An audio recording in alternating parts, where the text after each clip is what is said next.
तो ये है हाशिरा बैक स्टोरी सीरीज का पार्ट 3। इससे पहले इस वीडियो के 2 पार्ट आ चुके हैं जिसके अंदर हमने 6 हाशिरास की बैक स्टोरी को कवर किया था, जिसका लिंक तुम्हें डिस्क्रिप्शन में मिल जाएगा। बाकी बचे हुए 3 हाशिराओं की बैक स्टोरी को हम आज कवर करने वाले हैं। इन हाशिराओं के अंदर ग्योमे, शिनोबो और फिर मिचिरो शामिल है। इन तीनों हाशिरास की बैक स्टोरी को डिटेल में कवर करेंगे। साथ ही ये सिर्फ बैक स्टोरी नहीं बल्कि एक तरह से मुकम्मल स्टोरी भी होगी, क्योंकि इनकी पैदाइश से लेकर इनकी डेथ तक होने वाली है। तो मेक श्योर वीडियो को स्किप किए बगैर देखना, और चैनल पे न्यू हो तो सब्सक्राइब कर लो, क्योंकि आगे जाकर हम अपर मून डीमंस की बैक स्टोरी की वीडियोस भी लाने वाले हैं। तो without wasting any time video को शुरू करते हैं। तो सबसे पहले बात करते हैं ग्योमे की। ग्योमे एक स्टोन हाशिरा है और ये मौजूदा टाइमलाइन के सबसे ज्यादा स्ट्रॉन्गेस्ट हाशिरा भी माने जाते हैं।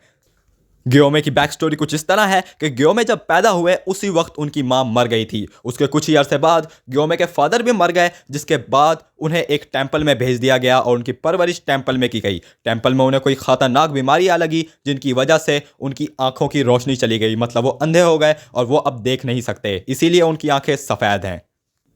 तो ग्योमे इसी टेंपल के अंदर बड़े हुए और बाद में उन्होंने इसी टेंपल के अंदर काम करना शुरू कर दिया। अब इस टेंपल के अंदर उनके पास 8 मुख्तलिफ बच्चे थे जो बहुत ज़्यादा छोटे थे और वो उनकी परवरिश करते थे। और साथ ही साथ इस टेंपल में एक और अजीब बात भी थी कि इस टेंपल के इर्द गिर्द बहुत ज़्यादा डीमंस होते थे। ये टेंपल एक ऐसे इलाके में था जहाँ पर बहुत ही ज़्यादा डीमंस पाए जाते थे। इस वजह से ये हमेशा ही फ्लावर्स जलाकर टेंपल से डीमंस को दूर रखते थे। अब इनके जो 8 बच्चे थे जिनको ये पालते थे, उनके अंदर एक कायगाकू भी था। कायगाकू वही है जो बाद में अपर रैंक 6 डीमन बन जाएगा। अब इसकी बैक स्टोरी को हम बाद में कवर करेंगे, फिलहाल हम बात करते हैं ग्योमे की।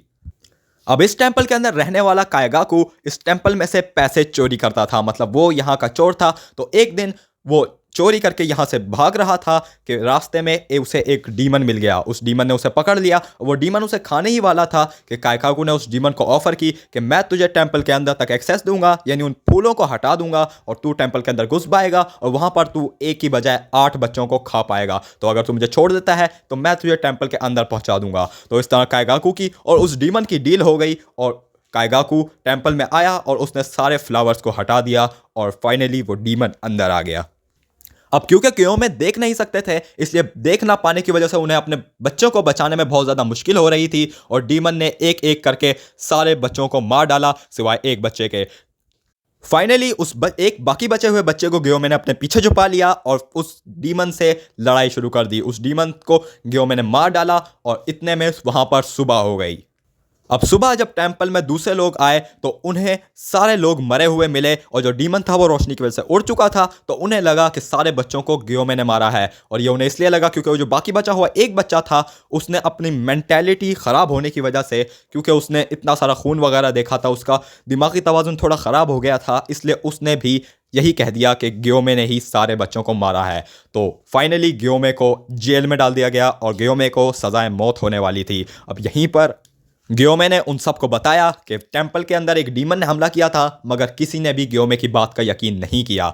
ये बात फाइनली पहुंच गई हमारी ओबयाशिकी के पास, और ओबयाशिकी जो सारे डीमंस को जानते ही थे वो फाइनली ढूंढते ढूंढते ग्योमे तक पहुंच गए और उन्होंने ग्योमे को जेल से निकलवाया और फाइनली वो ग्योमे को अपने साथ ले गए, जिसके बाद ग्योमे हाशिरा बने। अब ग्योमे आगे जाके इन्फिनिटी कैसल आर्क में कोकोशिबो अपर रैंक 1 डीमन से भी लड़ेंगे और उसको भी मार डालेंगे, और उसके बाद मुजान की बुत्सुजी से भी लड़ेंगे, जिसके बाद उनकी डेथ हो जाएगी। अब यहाँ पर एक चीज़ नोटिस करने वाली है कि हमारे ग्योमे अंधे हैं और उन्होंने 6 आंखों वाले कोकोशिबो को हरा दिया, मतलब एक अंधे ने 6 आंखों वाले को हरा दिया। तो बढ़ते हैं आज की लिस्ट की सेकंड हाशिरा की जानिब, जो कि है द इंसेक्ट हाशिरा शिनोबो। अब इसकी बैक स्टोरी थोड़ी छोटी है मगर काफ़ी ज़्यादा इंटरेस्टिंग है, क्योंकि इसकी एक बहन थी जिसका नाम था कनाई, और कनाई और शिनोबो की काफ़ी अच्छी बॉन्डिंग थी। इनकी बहुत ही हैप्पी फैमिली थी, साथ ही इनके 2 माँ बाप भी थे। अब एक दिन होता ऐसा है कि इनके घर पर एक डीमन अटैक कर देता है, जिसके नतीजे में इनके दोनों माँ बाप मारे जाते हैं, मगर ये दोनों बच जाती हैं। अब ये दोनों कैसे बचती हैं? क्योंकि इन्हें आके बचा लेता है हमारा नंबर 1 हाशिरा ग्योमे। एंड टाइम पर ग्योमे वहाँ पहुँचते हैं और इन दोनों को बचा लेते हैं। साथ ही ये दोनों उसी वक्त डीमन से बदला लेने के लिए डीमन से बनने की ठान लेती हैं और आगे जाके ये ग्योमे के साथ ही ट्रेनिंग करती हैं और डीमन से बन जाती हैं। अब आगे जाके कनाओ, जो कि शिनोबो की बड़ी बहन थी, वो एक हाशिरा बन जाती है। अब जब वो एक हाशिरा बन जाती है तो फाइनली वो एक मिशन पर जाती है एक डीमन को मारने, जहां पर किसी को भी अंदाज़ा नहीं था कि एक अपर मून डीमन हो सकता है, मगर वहां पर मौजूद था अपर मून डीमन डोमा। अब Douma second upper moon demon है जो कि बहुत ही ज़्यादा ताकतवर है और साथ ही साथ उसे खाने में लड़कियां बहुत पसंद हैं। अब ऐसे में वो डोमा सारे के सारी फोर्स को जो कि इन कनाई के साथ गई थी, सारी लड़कियों को मार देता है, उन्हें खाने लगता है और साथ ही हाशिरा कनाई को भी मार देता है। और लेकिन वो कनाई को खा नहीं पाता क्योंकि उसके खाने से पहले वहाँ पर शिनोबो भी आ जाती है और शिनोबो के आते ही वहाँ पर सूरज भी निकलना शुरू हो जाता है, जिसकी वजह से अपर रैंक डीमन 2 डोमा को वहाँ से भागना पड़ता है। ऑल दो इस फाइट में कनाए मर गई थी। अब शिनोबो की लाइफ का सबसे बड़ा मकसद था कनाए की मौत का बदला लेना, मतलब डोमा को मारना।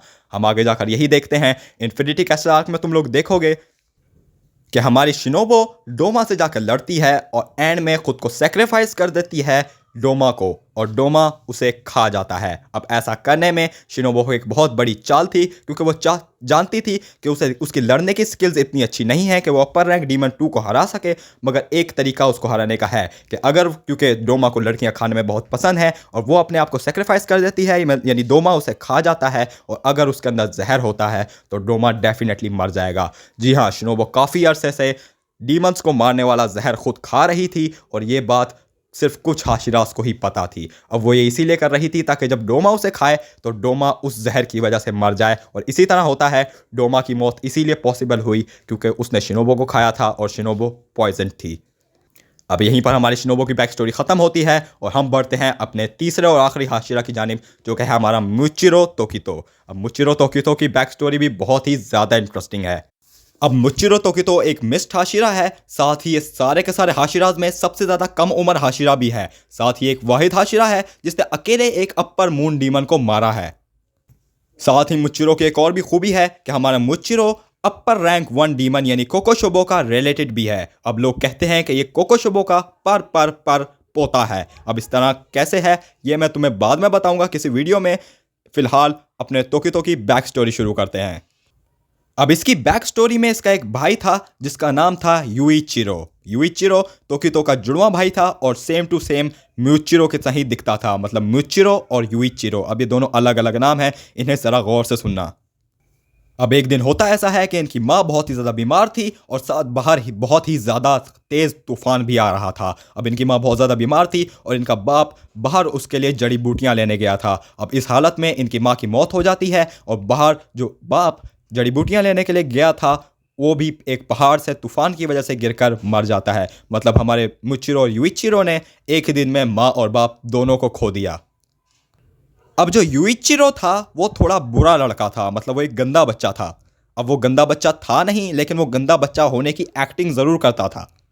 अब यूइचिरो हमेशा अपने माँ बाप को कोसता रहता था और हमारे मुचिरो को इतना बुरा भला कहता था कि हमारा मुचिरो लिटरली लो पड़ता था।